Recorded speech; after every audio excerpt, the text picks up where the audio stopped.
I am Dr. Bahaudin Mujtaba, and today we're going to talk about introductory concepts about human resource management. The objectives are to discuss the roles and activities of a company's human resource management function and to provide a brief description of overall HRM practices in the modern workplace. Just like anything, I think it's a good time to start with a definition, or what do we mean by human resource management practices. Human resource management practices usually refers to the policies, the practices, and the systems that influence employees' behavior, attitude, and overall performance on the job. Human resource management plays a very important role in the company's survival, effectiveness, and long-term and sustainable competitiveness. So human resource management is the process of acquiring, training, appraising, compensating employees, and of attending to their labor relations, health and safety, as well as overall fairness concerns. So this is a very typical definition of how we define human resource management practices. To perform the people part of an organization's management, you need to learn human resource management practices, which can include things like conducting job analysis, planning labor needs, recruiting candidates, selecting the right candidates, orienting and training new employees, managing wages and salaries, providing incentives and benefits, appraising employees on a monthly, biannually, or annual basis. So why do we study HR? We study human resource management to help ensure that you get the results through people that work with you, around you, and obviously under you and above you. Many managers have been successful because they have a knack for hiring the right individuals for the right jobs and motivating, appraising, and developing them on a continuous basis. John Rockefeller once mentioned that I will pay more for the ability to deal with people than any other ability under the sun. That emphasizes the people management element of any organization and how important it is to obviously have good human resource management practices. If you're going to be involved in human resource management, typical duties might be recruiting. In the US, we have employment opportunity representatives or affirmative action coordinators oftentimes. All managers should know the policies ensuring good employee relations and protection of workers' rights, such as equal opportunity, ethics, and affirmative action, employee health and safety, and ethical treatment, as well as other labor and grievance processes in a company. So it's just not the job of human resource professionals, but all managers. Typically speaking, when it comes to HR in small firms, you will need at least 100 employees to have a full-time human resource person responsible for HR activities. So in small firms, their HR practices tend to be somewhat ad hoc and informal. And obviously, we need to remember that one size does not fit all. Some human resources organizations have been evolving from a one-size-fits-all set of recruitment, testing, and other services for all of the firm's employees to actually tailoring their services to different types of employees within various departments and organizations at different locations. You can have transactional HR group, corporate HR group, embedded HR group, centers of expertise HR group. So these are all various forms to cater to the needs of employees in today's environment. In transactional HR group, we focus on using centralized call centers and vendors to provide specialized support in day-to-day transactional HR activities. In corporate HR groups, we focus on assisting top management in top-level issues that they deal with on a regular basis. In embedded HR group, we assign HR generalists to departments like sales and production to provide the assistance the departments might need on a regular basis. Finally, in centers of expertise group, we provide specialized assistance in areas such as organizational change to help managers and executives deal with, obviously, the issues on a regular basis. Keep in mind, we need HR because things are changing very fast. Even the nature of work is changing due to technology and obviously globalization. Knowledge-intensive, high-tech manufacturing jobs are now replacing traditional factory jobs. So human resource departments need to provide employees with new skills in training so they can excel at more complex technology-based jobs that will be coming to their departments and organizations. In terms of trends, we see a growing emphasis on knowledge workers and human capital. Human capital refers to the knowledge, education, training, skills, and expertise of in organizations' workers. We need to obviously increase the value of the human capital. All these various trends that we see are occurring within the context of economic upheaval. Changing times mean that employers will have to be more frugal and creative in managing their human resources.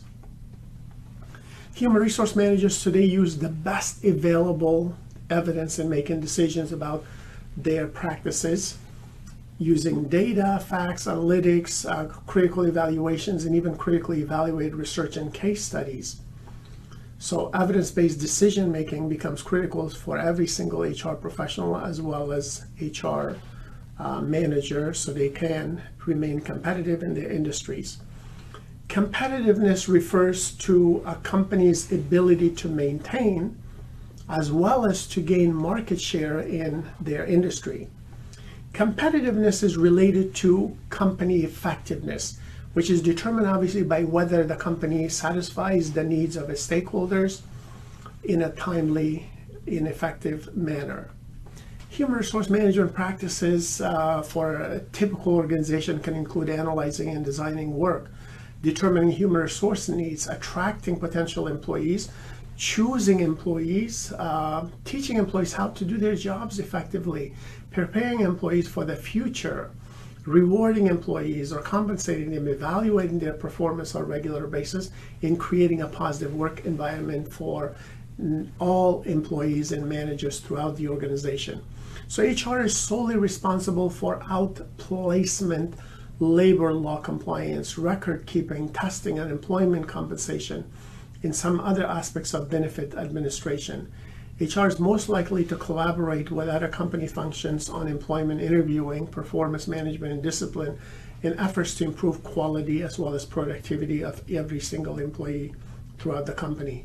Large companies are more likely than small ones to employ HR specialists, with benefit specialists being the most prevalent because they're larger and they can afford obviously more specialized professionals in the firm.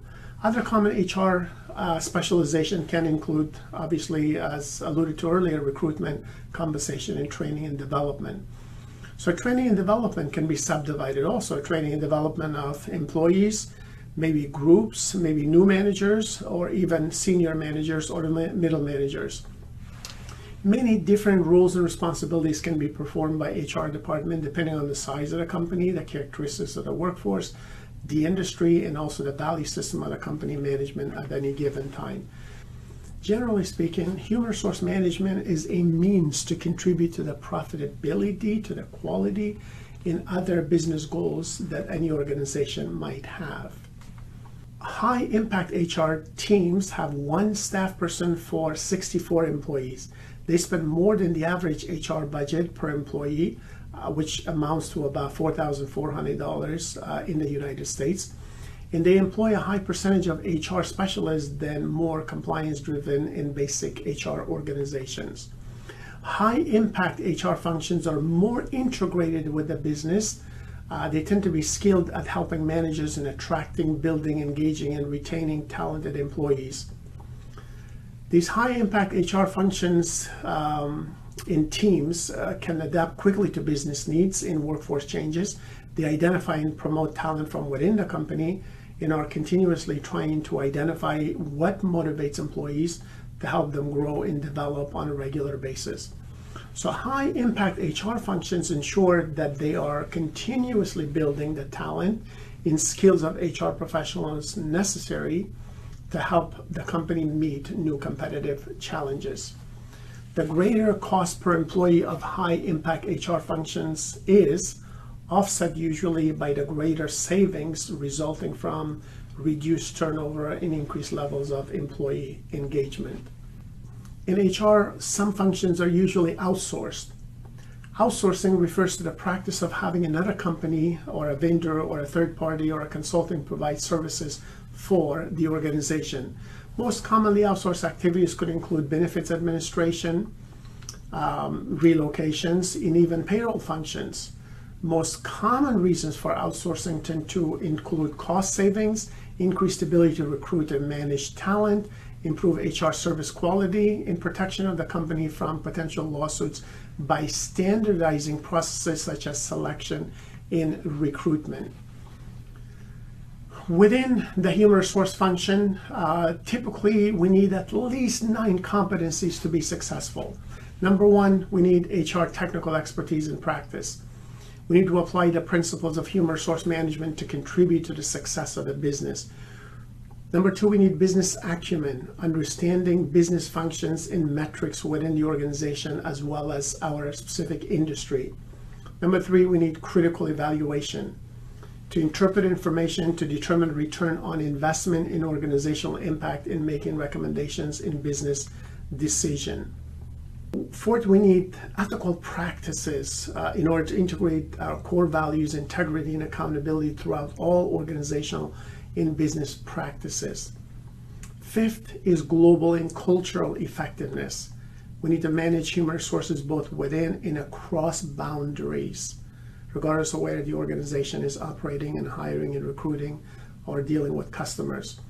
Number 6 is communication, effectively exchanging and creating a free flow of information within among various stakeholders at all levels of the organization to produce meaningful outcomes. 7th is organizational leadership and navigation. This means direct initiatives and processes within the organization and gaining buy-in from stakeholders. Number 8 is consultation, providing guidance to stakeholders such as employees and leaders seeking expert advice on a variety of circumstances and situations. And finally, last but not least, is relationship management. It means managing interactions with and between others with the specific goal of providing service in organizational success. So leaders and managers of diverse work environment require effective and timely human resource management skills. That's the goal, that's the purpose of human resources, to increase the value of human beings within the organization so they can maximize the value of the organization, therefore the organization can remain competitive and obviously successful on a sustainable manner over time.